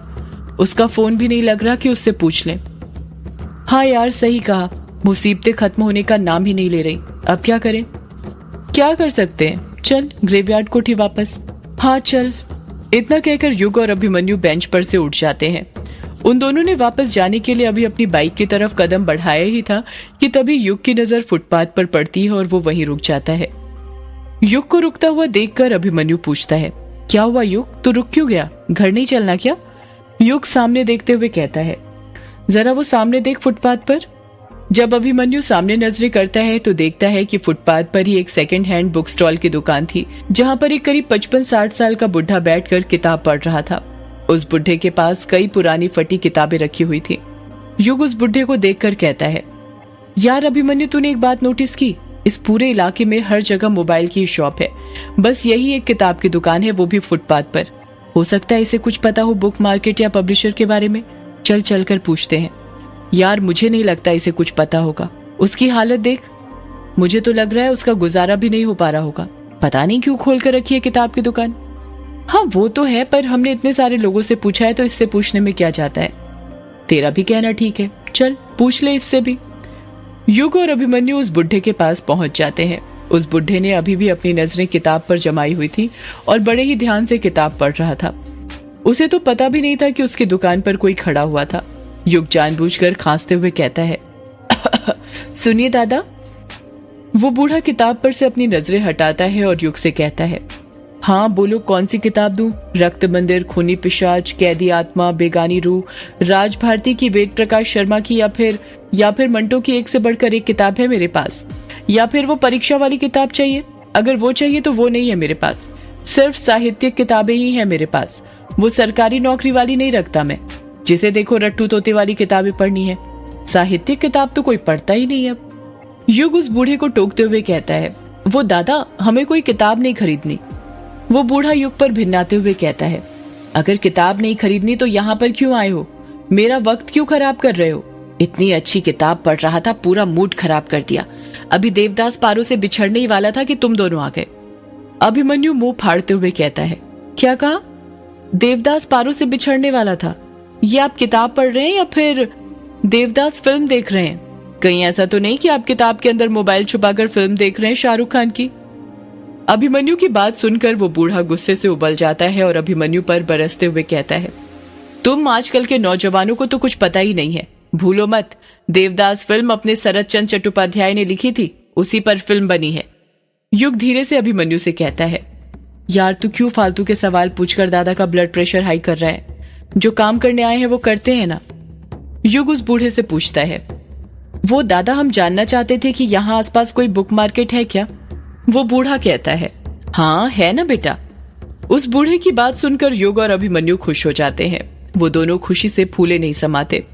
युग एक्साइटेड होते हुए कहता है, कहाँ पर है दादा, बताइए ना, मैं जब से सबसे पूछ रहा हूँ, कोई बता ही नहीं रहा था बुक मार्केट के बारे में। अच्छा हुआ आपसे पूछ लिया, अब आप ही बताइए वो कहाँ पर है। वो बूढ़ा जवाब देता है, बेटा तुम बुक मार्केट में ही तो खड़े हो। अभिमन्यु अपना मुंह फाड़ते हुए कहता है, क्या कहा? हम दोनों बुक मार्केट में खड़े हैं, पर वो हमें दिख क्यों नहीं रहा? हमें तो बस यहाँ मोबाइल की ही शॉप दिख रही है। बूढ़ा कहता है, ये मोबाइल की ही तो शॉप बुक मार्केट है। युग हैरानी के साथ कहता है, मतलब दादा? मतलब ये बेटा कि आज से 10-12 साल पहले इसी जगह पर बुक मार्केट हुआ करती थी, पर जैसे जैसे वक्त बदला किताबों की जगह मोबाइल ने ले ली और बुक मार्केट की जगह मोबाइल मार्केट ने। किताबें पढ़ता ही कौन है आजकल? जिसे देखो वो दिन भर अपनी उंगलियां मोबाइल पर ही तो घिसता रहता है। इसलिए वो बुक मार्केट बंद हो गया और उसकी जगह ये मोबाइल का मार्केट शुरू हो गया। बूढ़े की बात सुनकर युग और अभिमन्यु उदास हो जाते हैं। वो बूढ़ा अपनी बात को आगे जारी रखते हुए कहता है, टेक्नोलॉजी अच्छी तो होती है, पर कहते हैं ना किसी भी चीज की अति हानिकारक होती है। उसी का फल है कि आजकल के युवाओं को कुछ पता ही नहीं है। पता भी कैसे होगा? मोबाइल चलाने से तो फुर्सत मिले, उन्हें क्या पता किताबों के पन्नों की महक क्या होती थी। उन्हें तो बस सब डिजिटल चाहिए। इस डिजिटल ने सब कुछ बर्बाद कर दिया है। अभिमन्यु अपने हाथ में मोबाइल ही पकड़े हुए था। वो झट से अपना मोबाइल अपनी जेब में रख लेता है। युग पूछता है, वो बाबा, इसी बुक मार्केट में एक पब्लिकेशन हाउस था, उसका नाम फ्लाई ड्रीम पब्लिकेशन हाउस था, उसके बारे में आप कुछ बता सकते हैं? बूढ़ा जवाब देता है, अरे उसके बारे में कौन नहीं जानता, उस जमाने का नामी पब्लिकेशन हाउस था। किताबें आते से ही मार्केट में बिक जाती थी। लोग तो पहले से बुकिंग कराते थे। एक से बढ़कर एक किताबें छापा करता था वो पब्लिकेशन हाउस। उसका एक नामी लेखक था। क्या नाम था उसका?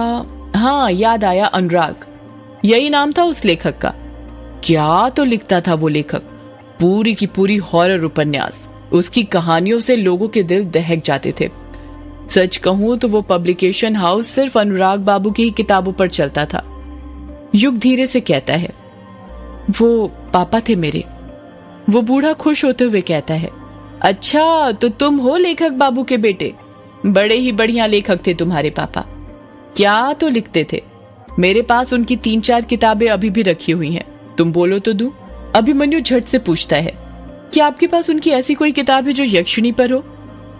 बूढ़ा कहता है, क्या कहा? यक्षिणी पर? नहीं, ये किताब तो नहीं है मेरे पास, पर हाँ, हम सुने थे वो यक्षिणी पर कोई सी किताब लिख रहे थे। न्यूज़पेपर में उनकी इसी किताब के बारे में छपा भी था कि आने वाली उनकी अगली किताब यही थी, पर उससे पहले ही बेचारे भगवान को प्यारे हो गए। अभिमन्यु पूछता है, क्या आपको कुछ पता है कि वो मार्केट में कब आने वाली थी?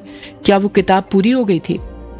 वो हमें क्या पता, वो तो उस पब्लिशर को पता होगा ना जिसके पास से उनकी किताब पब्लिश होने वाली थी।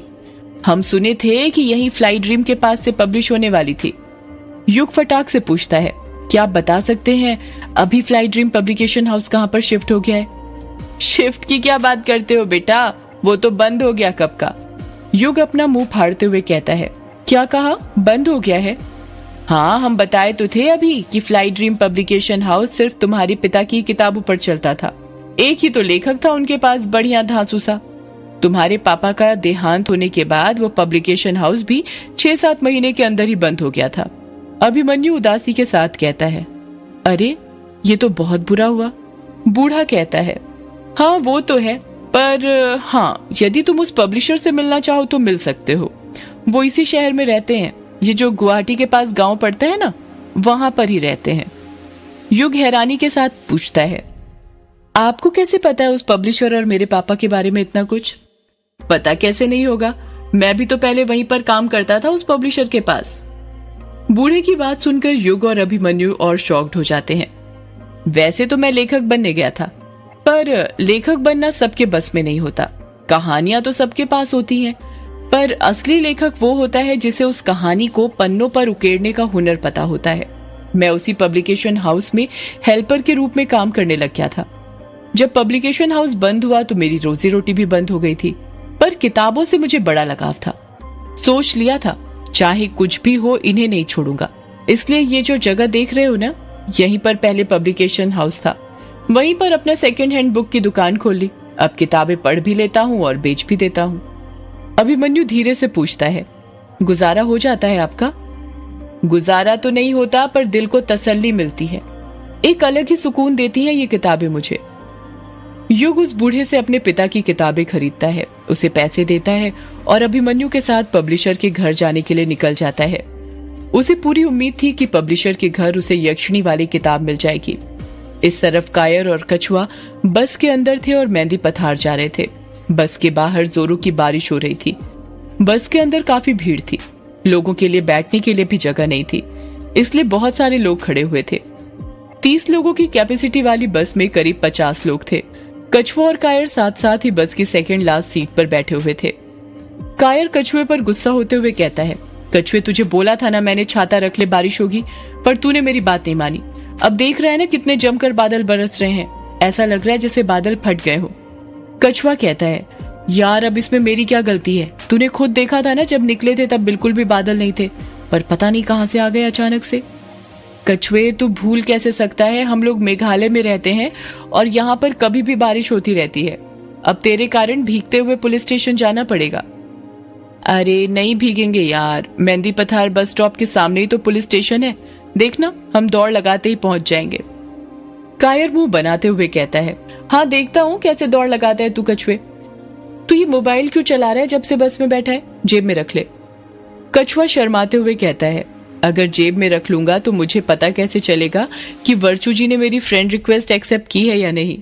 कछुए तू ना सही में पागल हो गया है, सुन ले वैसे ही तू बहुत हरकतें पटक चुका है, अब वापस से पुलिस स्टेशन जाकर कोई बखेड़ा खड़ा मत कर देना। कायर ने इतना ही कहा था कि तभी बस कंडक्टर कहता है, मेहंदी पथार बस स्टॉप। कायर आवाज लगाते हुए कहता है, हाँ भैया यहीं रोक दो। कायर और कछुआ अपनी सीट से उठते हैं और आगे जाने लग जाते हैं।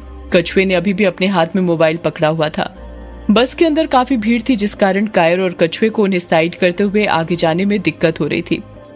कछुआ और कायर लोगों को हटाते हुए बड़ी मशक्कत के साथ आगे बढ़ ही रहे थे कि तभी अचानक से कछुए के हाथ से उसका मोबाइल छूट जाता है और नीचे गिरने लग जाता है। कछुआ अपना मोबाइल पकड़ पाता उससे पहले ही उसका मोबाइल बस के अंदर ही नीचे रखी एक मछली की टोकरी के अंदर जाकर गिर जाता है। उस मछली की टोकरी के अंदर कई सारी मछलियां रखी हुई थी जिसके अंदर कछुए का मोबाइल गिर चुका था। कछुआ अपना सिर पकड़ते हुए कहता है, अरे लो हो गई गड़बड़। कछुआ नीचे झुककर उस मछली की टोकरी में से अपना मोबाइल निकालने लग जाता है। तभी एक लड़की की आवाज सुनाई देती है, अरे ओ बाबू कहाँ हाथ डाल रहे हो। जब कछुआ अपना सिर ऊपर करता है तो देखता है कि बस की सीट पर ही एक लड़की बैठी हुई थी। उस लड़की ने साड़ी पहनी हुई थी और चेहरे पर पल्लू रखा हुआ था जिस कारण उसका चेहरा नहीं दिख रहा था, पर उसकी वेशभूषा से समझ में आ रहा था कि वो मछुआरन थी।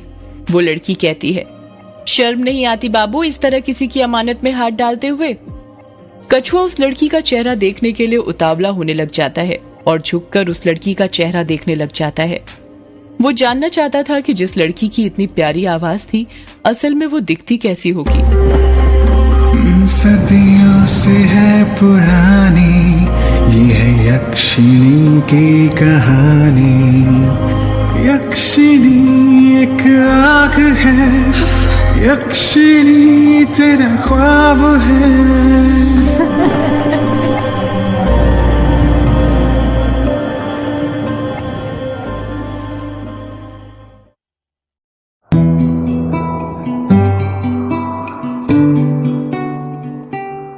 क्या गड़बड़ हो गई।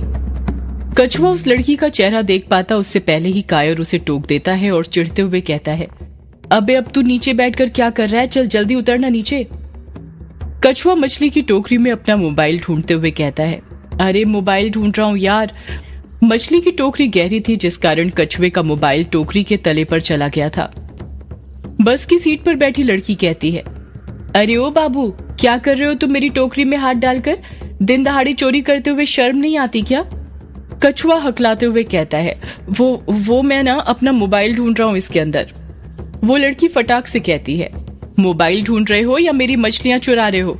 मैं ना तुम जैसों को अच्छे से जानती हूँ, वो तो अच्छा हुआ मेरी सही वक्त पर टोकरी पर नजर पड़ गई, वरना तुम तो मेरी मछलियां ही चुरा लेते और मुझे पता भी नहीं चलता। कछुआ अपना मोबाइल ढूंढता हुआ कहता है, अरे आप मुझे गलत समझ रही हैं। कायर कहता है, देखिए मेरा दोस्त ठीक कह रहा है, उसका मोबाइल सही में आपकी टोकरी में गिर गया है। मैंने कहा भी था इसे कि जेब में रख ले, पर मेरी सुनता कहाँ है ये।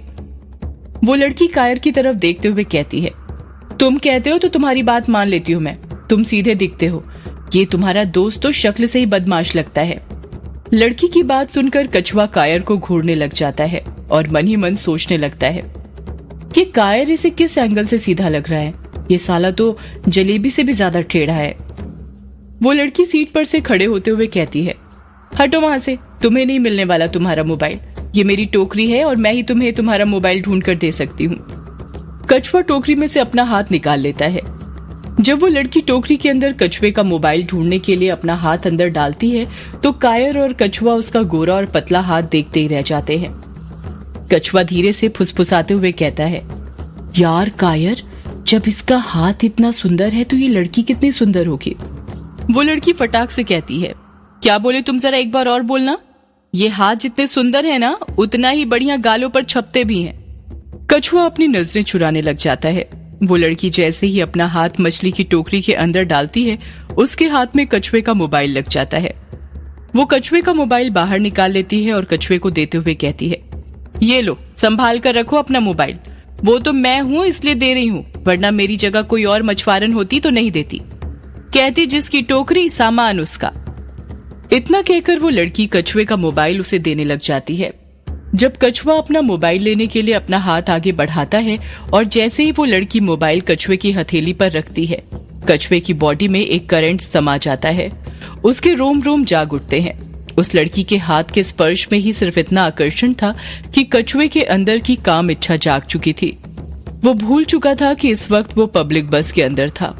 उसे ऐसा लग रहा था जैसे वो बस में नहीं, अपने कमरे के अंदर किसी के साथ था। कायर कछुए को हिलाते हुए कहता है, अबे क्या कर रहा है, अब मिल गया ना तुझे तेरा मोबाइल, तो जल्दी उतर बस से। वो तो अच्छा हुआ बस यहाँ पर ज्यादा देर रुकती है, वरना अभी तक अगले स्टॉप पर पहुंच जाते। कछुआ और कायर बस से उतरने लग जाते हैं। बस से उतरते हुए भी कछुआ उस लड़की का चेहरा देखना चाहता था पर देख नहीं पाया था। जैसे ही कछुआ और कायर बस से नीचे उतरते हैं तो देखते हैं कि बाहर जोरों से बारिश हो रही थी। बारिश इतनी जोर से हो रही थी कि वो दोनों उतरते से ही पूरे भीग जाते हैं। कछुए ने अभी भी अपना मोबाइल अपने हाथ में पकड़ा हुआ था। कायर कहता है, अब दौड़ लगा, वो देख सामने ही पुलिस स्टेशन है। उन दोनों के जस्ट सामने ही करीब 50 मीटर पर पुलिस स्टेशन था। कछुआ अपने पैर के पजामे ऊपर चढ़ाते हुए कहता है, हाँ तो चल ना। कायर भागते हुए कहता है, चल देखते हैं पहले कौन जीतता है इस कछुए और खरगोश की रेस में। और कौन, हमेशा की तरह कछुआ ही जीतेगा। इतना कहकर कछुआ और कायर मेहंदी पथार पुलिस स्टेशन की तरफ भागने लग जाते हैं। इस तरफ हवेली के अंदर रजनी अपने कमरे के अंदर बिस्तर के ऊपर बैठी हुई थी और कुछ सोचते हुए दोनों हाथों के नाखूनों को बार बार आपस में रगड़ रही थी। रजनी अपने हाथों के नाखून आपस में रगड़ते हुए कहती है, ये अमोदिता ने युग की फोटो खींची होगी या नहीं। ये लड़की का ना मुझे कुछ समझ नहीं आता, पता नहीं क्या होगा इसका। इस कलमुही की किसी से शादी होगी भी या नहीं होगी। बचपन में ही इसकी युग से शादी करा दी होती तो ठीक होता, पर कैसे कराती। अनुराग भैया ने युग को पढ़ने के लिए हॉस्टल जो भेज दिया था, उस नीच औरत के कहने पर। रजनी नाखूनों को आपस में और जोर से रगड़ते हुए कहती है, कहाँ रह गई ये कलमुही, अभी तक आई क्यों नहीं। अभी तक तो इसे आ जाना चाहिए था, बहुत देर कर दी इसने। रजनी अमोदिता के बारे में सोच ही रही थी कि तभी दरवाजे के पास से अमोदिता की आवाज सुनाई देती है, माँ मैं आ गई। जब रजनी दरवाजे की तरफ नजरें करती है तो देखती है कि दरवाजे पर अमोदिता खड़ी हुई थी, जिसने अपने हाथ में मोबाइल पकड़ा हुआ था। अमोदिता कमरे के अंदर घुसते हुए कहती है, अरे ये क्या माँ, तुम नाखून क्यों घिस रही हो। तुम्हारे बाल भी झड़ रहे हैं क्या, या फिर नाखूनों को आपस में घिसकर बालों को और लंबा करना चाहती हो। रजनी चिढ़ते हुए कहती है, तेरी तरह मेरे बाल नहीं झड़ते नालायक लड़की, और ना ही मैं नाखूनों को आपस में घिसकर अपने बाल लंबे कर रही हूँ। रजनी अपने बालों को हाथ लगाते हुए कहती है, मेरे बाल तो वैसे ही बहुत बड़े हैं। अमोदिता अपना सिर खुजाते हुए पूछती है, ना ही तुम्हारे बाल झड़ रहे हैं, ना ही तुम बाल लंबे करना चाहती हो, तो फिर आपस में नाखूनों को घिसकर कर क्या रही हो। रजनी अमोदिता की आंखों में कातिल निगाहों से देखते हुए कहती है, मैं नाखूनों को आपस में घिसकर अपनी शक्तियां बढ़ा रही हूँ। अमोदिता अपना मुंह फाड़ते हुए कहती है, क्या कहा माँ, तुम अपनी शक्ति बढ़ा रही हो। हाँ नालायक लड़की, भूल मत तू एक सौदाइनी है, और सौदाइनी बनने के लिए तूने सबसे पहले अपने पैर के अंगूठे के नाखून की बलि दी थी। तुझे जो शक्तियां प्राप्त होंगी वो नाखून से ही होंगी, और तेरी कमजोरी भी नाखून ही होगी। हम सौदाइन की सारी ताकतें हमारे नाखूनों में होती है, इसलिए अपने नाखूनों को सही सलामत रखना, हमेशा उसकी हिफाजत करते रहना। अमोदिता रजनी की आंखों में देखते हुए कहती है, हाँ माँ मैं समझ गई। हम सौदाइन जब नाखूनों को आपस में रगड़ती हैं तो उससे हमारे बाल नहीं बल्कि नाखून बढ़ते हैं, और मैं वही बढ़ा रही थी। तू ये सब छोड़ और ये बता, तुझे आने में इतनी ज्यादा देर कैसे हो गई। वो माँ, युग जी ना किसी काम से कहीं बाहर जा रहे थे, तो उनसे बात करने में देर हो गई। रजनी हैरानी के साथ कहती है, क्या कहा, युग कहीं जा रहा था, पर कहाँ। पता नहीं माँ। अमुदिता अपने दिमाग पर जोर देते हुए कहती है, अरे हाँ याद आया, वो अभिमन्यु कह रहा था कि जल्दी चलिए, पब्लिशर के पास जाने में देर हो रही है। उनकी बातें सुनकर लग रहा था कि वो किसी पब्लिशर के पास जा रहे थे। क्या कहा? किसी पब्लिशर के पास? हाँ माँ। कहीं ये युग भी कोई किताब विताब तो नहीं लिख रहा अपने पिता की तरह? पता नहीं माँ, मुझे तो ना उस ग्रेवयार्ड कोठी में ही गड़बड़ लगती है। जो भी वहां पर जाता है किताब ही लिखना चाहता है। चल तू ये सब छोड़ और ये बता, जिस काम के लिए गई थी वो करके आई या नहीं? युग की फोटो लाई या खाली हाथ आ गई? खाली